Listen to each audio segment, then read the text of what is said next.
Come in.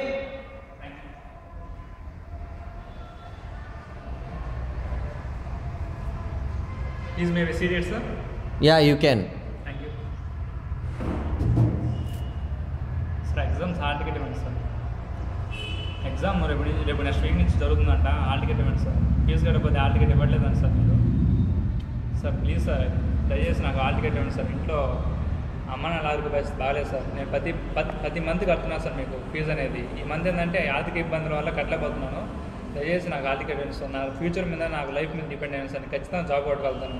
నాకు ఈ hall ticket ఇస్తుంది. మీరు ఎలా అయినా నాకు హాల్ టికెట్ ఇవ్వాలి సార్. ఎందుకంటే నేను మంచి ఫస్ట్ డిస్టింక్షన్ మా మార్క్స్లో పాస్ అవుతాను సార్ ప్రతిసారి. మీ తెలియదు కదా, నా ప్రోగ్రెస్ కూడా మంచిగానే ఉంది సార్. ప్లీజ్ దయచేసి నాకు హాల్ టికెట్ ఇవ్వండి సార్. లేదు బాబు, కుదరదు. ఫీజు కడితేనే.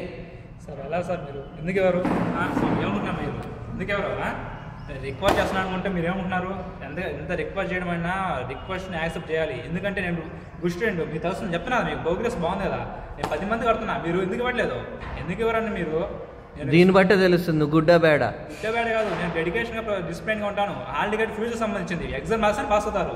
ఎట్లా పాస్ అవుతారు? లేకుంటే ఎగ్జామ్ రాస్తేనే పాస్ అవుతారు కదా, మీకు తెలిసిన విషయం. ఎగ్జామ్ రాస్తే పాస్ అవుతారు. పాస్ అయితే ఇంటర్వ్యూ వెళ్తాం, ఇంటర్వ్యూ అయితే జాబ్ వస్తుంది. జాబ్ వస్తే సెటిల్ అవుతాం లైఫ్లో.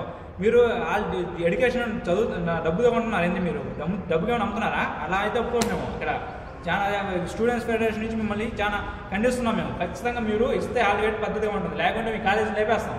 అసలు ఏముంటున్నారు మీరు? ఎందుకెవరు మీరు? అసలు ఏంటి మీ కథ ఏంటి సార్? మీరు చదువుకున్నారు కదా, మీకు తెలియదు ఏముంది? చదువు అనేది డబ్బుతో ముడిపెట్టకూడదు. ఇస్తామని చెప్తున్నా కదా.